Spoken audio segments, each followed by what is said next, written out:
Bonjour, mon nom est Martin Séguin. Je dois avouer que cette semaine, je ne suis pas vraiment sur un projet en particulier qui mérite explication, ce qui fait que j'ai décidé de parler Banksy. Je dois avouer que cette vidéo-là ne s'adresse pas à des gens qui ont déjà des gros Banksy de 3 forces bien installés.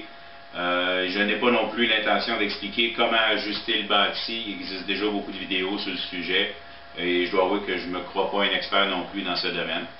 Mais je me suis dit que des gens qui sont en marché de s'acheter un Banksy ou qu'ils ne sont pas satisfaits avec leur pourraient peut-être apprécier d'être au courant de certains détails. Moi, j'en suis à mon 3e Banksy. Et j'ai l'intention également d'évoluer vers un Banksy à cabinet fermé, un 2 ou un 3 forces, lorsque j'aurai l'espace. Surtout que c'est des cabinets, des Banksy qui sont beaucoup plus pesants. J'ai un modèle de Banksy contracteur. J'ai également un modèle de Banksy portatif. Dans le portatif, naturellement, il est plus petit et une différence majeure, le moteur est directement relié au shaft, à l'arbre dans lequel on fixe la scie. Un modèle contracteur comme le mien est un modèle que le moteur pend à l'arrière et est relié à l'arbre via une poulie. Lorsque j'ai acheté mon Banksy, moi c'est un King, j'estime 1988. La raison, c'est que c'est écrit sur le moteur 1988. Sur le Banksy, je ne l'ai pas trouvé. Originalement, ce Banksy-là, si je me fais aux descriptions en avant, c'est un 1 force et demie. Mais moi, quand je l'ai acheté, bon, premièrement, il avait manqué d'amour, mais le moteur est un 2 forces. Bon, je l'ai mis en état, du mieux que j'ai pu, et j'ai un moteur de 2 forces qui marche sur le 120 volts et nécessite 18 ampères. Il serait modifiable sur le 240, il roulerait à 9 ampères.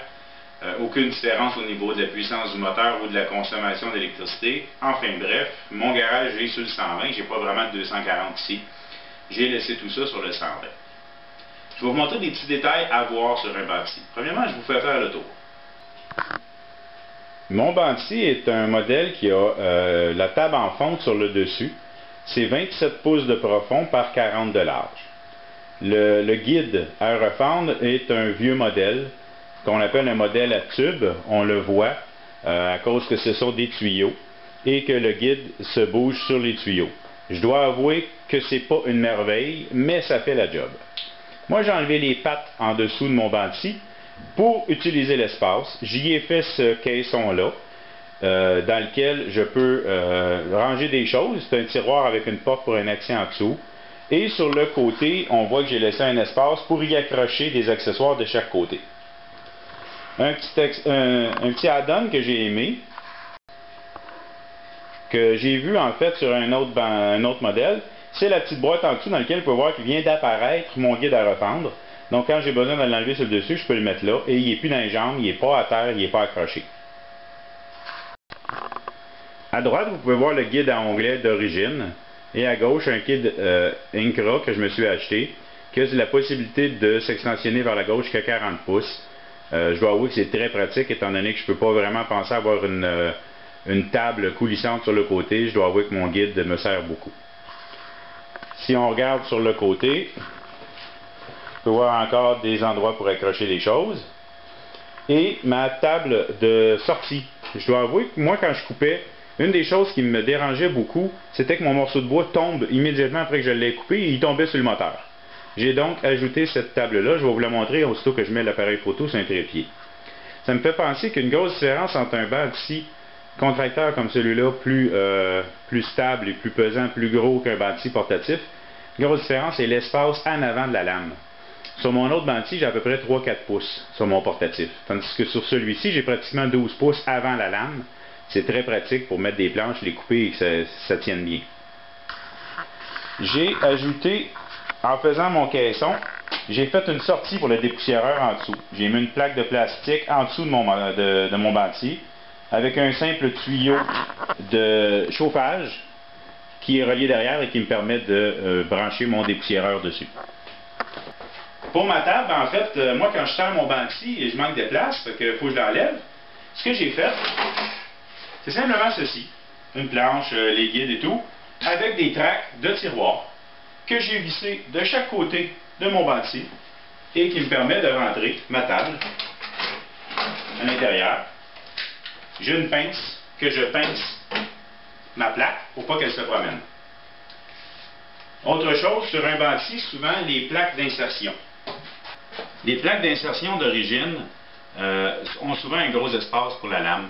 Donc, quand on coupe, il y a une possibilité que les morceaux de bois qu'on coupe tombent dans le trou et coincent entre la lame et le protège. C'est pour ça qu'il est suggéré de se faire des plaques, ce qu'on appelle zéro clairance. C'est-à-dire que le trou, là, on commence à être dû, là, mais le trou a à peine la grosseur de la lame. Quand on se fait une plaque comme ça, peut-être que ça fera sujet d'une autre vidéo, on peut pas, il n'y a pas de trou dedans, et on veut faire un trou avec la lame. Donc, puis souvent notre lame de 10 pouces ne descendra pas assez bas pour la lever en dessous. Petit truc, on met une lame de 7 pouces et quart, une lame de 6 rondes. On y fait faire le trou, après on peut la changer pour une 10 pouces, et ça fonctionne. Je me suis patenté un séparateur derrière, très pratique, très sécuritaire pour empêcher les kickbacks. Il est pas mal fait à la mano parce qu'il va avec ce guide-là. La journée que je vais m'en refaire un autre plaque, j'ai l'intention d'utiliser de micro-jig, le MJ Splitter, qui va être probablement plus facile à enlever et à sortir, parce que là, moi, je suis obligé d'aller enlever une bolt en dessous pour l'enlever de là. Je me suis fait ce petit caisson pour mes lames. Il est pratique, j'écris le numéro dessus. Je sors avec un petit tiroir. Il y a un petit goujon dans le milieu. Pardon, je vais le mettre ici. Je sors avec un tiroir, il y a un petit goujon dans le milieu. Et la lame tient dessus. Fait que je peux la déplacer sans qu'elle tombe. Je me suis fait un tiroir pour mes besoins. Une chose importante qui est pour un moteur comme le mien sur le 120 volts et qui est un 2 forces, c'est l'extension. Si je ne peux pas me brancher directement dans la prise de courant, j'utilise une extension de calibre 12. En bas de ça, ça fait qu'il y a moins de courant qui va se rendre au moteur. Disons qu'à long terme, c'est pas l'idéal. J'ai d'autres petits accessoires que je peux vous montrer. Celui-ci est un petit accessoire bien pratique lorsqu'il vient le temps de changer une lame. Lorsqu'on change une lame, c'est difficile de la tenir. Ce qui fait que je fais simplement prendre ceci, je le mets dessus, ça l'empêche de tourner, et je peux serrer et desserrer ma lame. Ça me permet de tenir la lame et non pas avec mes doigts ou avec quoi que ce soit d'autre qui peut la faire franchir.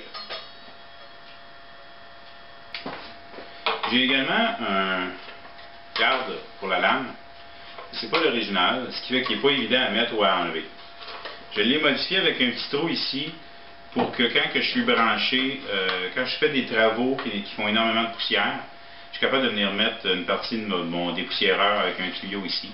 Donc ça capte la poussière directement dans le haut, très pratique. Par contre, ça m'amène à vous parler de mes blocs pouces. Majoritairement, j'utilise celui-ci de Craig, très pratique, bonne prise en main. Avant, j'utilisais celui-là, beaucoup plus petit, moins bon de contrôle.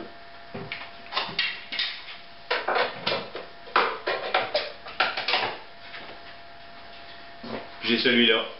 En fait, lui me sert uniquement justement quand le garde est dessus et que l'aspirateur est branché ici. Ben, ça me permet de passer en dessous du tuyau, parce que le tuyau se trouve être là. Ça me permet de passer en dessous pour pousser.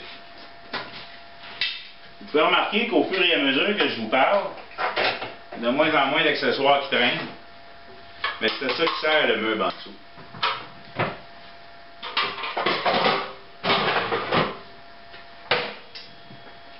J'ai un autre petit accessoire ici, très pratique, qui est aimanté. Il permet d'avoir un bon ajustement dans le degré de notre lame. Ça, c'est plat, c'est solide, c'est droit. On le reset à 0 et on peut placer notre lame en angle. Et quand on vient l'aimanter sur la lame, on est capable de voir quel est l'angle exact de notre lame. En 90, c'est pas une bonne idée parce qu'on est capable de prendre un équerre. Mais quand on change l'angle, on peut voir, OK, je suis vraiment à 35 degrés. C'est très pratique.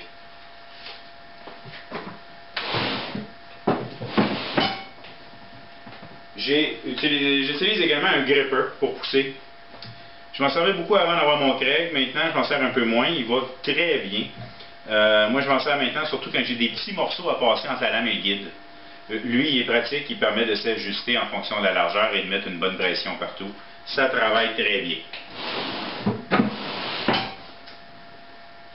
Et j'ai ceci. Avant, j'avais des peignes que j'ajustais et c'est sécuritaire, c'est très bien. Mais maintenant, quand je travaille, j'ai plus d'excuses. Je peux plus dire que c'est long de mettre un peigne. Je m'en viens ici, je fais ça, et voilà, mon peigne est installé. Il fait très bien sa job. Il ne bougera pas de là. Et il s'enlève automatiquement, les aimants sont enlevés. Très sécuritaire, très bon outil. Autre chose que je me suis fait sur un projet dernièrement, c'est que ça peut arriver, bon c'est sûr avec un guide en onglet c'est pas la même chose, mais des fois on veut couper un petit morceau à 2 pouces, faire des blocs de 2 pouces. Et on s'installe, bon c'est pas une bonne planche, hein, je l'ai dit, c'est pas des gauchis ça là. Mais on vient pour couper. Ce qui est dangereux avec un banditier, c'est ce qui va coincer entre la lame et le guide. C'est ça qui provoque un kickback. C'est pour ça qu'on a un splitter au bout. Mais quand on s'en va ici, si je vais directement avec le guide et je fais mes blocs de 2 pouces, ben, je vais être obligé de faire attention et d'aller jusqu'au bout. Si je m'installe comme ça, je m'accote dessus, lui il est fixé ici, je me suis accoté là, et quand je passe, mon morceau tombe entre les deux, il n'y a pas de danger qui me revole en face. Ou disons que c'est pas mal moins réduit. Et ça, c'est un accessoire que je viens de faire, très pratique, encore là, toujours relié à la sécurité. Un autre accessoire que j'ai, c'est pour faire des coupes taper en angle, je ne sais pas trop comment dire. Bref, je m'installe comme ça, à côté sur le guide. Quand je m'en vais, ça va me faire une belle ligne ici coupée. Le morceau se trouve à être à côté, au fond. On pousse par ici. Et on peut avoir un peigne ou une autre technique pour pousser, mais il faut faire attention. Bref, on ne va pas se mettre les doigts là. Ça nous permet de mieux travailler. Un guide à onglet est très pratique, mais des fois on peut avoir des coupes à faire plus répétitives ou encore avec un morceau d'une certaine largeur. Moi je me suis fait cette table de coupe là, très pratique. Par contre le morceau n'est pas supporté, n'est pas à la même hauteur à droite. Ça a certains impacts. Mais disons que ma table, le traîneau le plus pratique c'est celui-ci. En anglais un stylet. Et voilà, il rentre dans les deux tracks. L'avantage de ce traîneau-là, c'est que le morceau est automatiquement supporté des deux côtés. Donc quand il coupe, la lame le pousse à côté ici et il ne tombe pas. On fait attention, on met un bloc supplémentaire pour être sûr que la lame, on ne s'accroche pas les doigts dedans.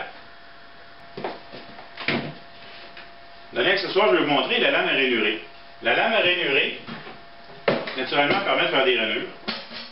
Mais des fois, on en parle, il y en a qui appellent ça un dado. Et les gens se demandent comment que ça fonctionne. Tout le monde, c'est facile.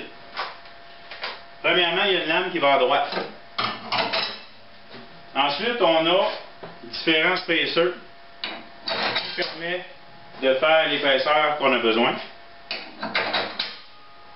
Et il y a la lame de gauche. Et voilà, j'ai une rainure. Bon, ici, j'ai approximativement une demi. On peut même fine-tuner nos rainures avec des rondelles spacer de différentes épaisseurs qu'on met entre les différentes lames pour arriver exactement à l'épaisseur qu'on veut. Une lame d'ado, par contre, automatiquement, on enlève le splitter derrière. Ce qui fait que là, je ne pourrais pas le mettre. Mais j'ai fait une autre plaque d'insertion qui, elle, a une ouverture pour me permettre de sortir ma lame au travers, parce que sinon, je viendrais scraper mon autre. Quand on utilise une lame à rainurer comme celle-là, si on fait une rainure dans le milieu d'une planche, ça va. Mais si on fait une rainure sur l'extrémité d'une planche, ici, c'est dangereux que notre lame elle touche au guide. Dans ce temps-là, on se fait un couvert pour le guide. Et lui, on accepte que la lame monte dedans. Et endommage un peu, dans mon cas, les MDF. Et bien voilà, c'était les différents accessoires et l'utilisation un peu d'un banditier. Ce qui en tourne autour. J'espère que pour les gens qui ont probablement pas ce genre de banditier-là, que les renseignements que j'ai donnés aujourd'hui vont être intéressants. Et qui vont peut-être leur permettre de faire l'acquisition d'un banditier en étant un petit peu plus renseignés. Et bien voilà. Merci.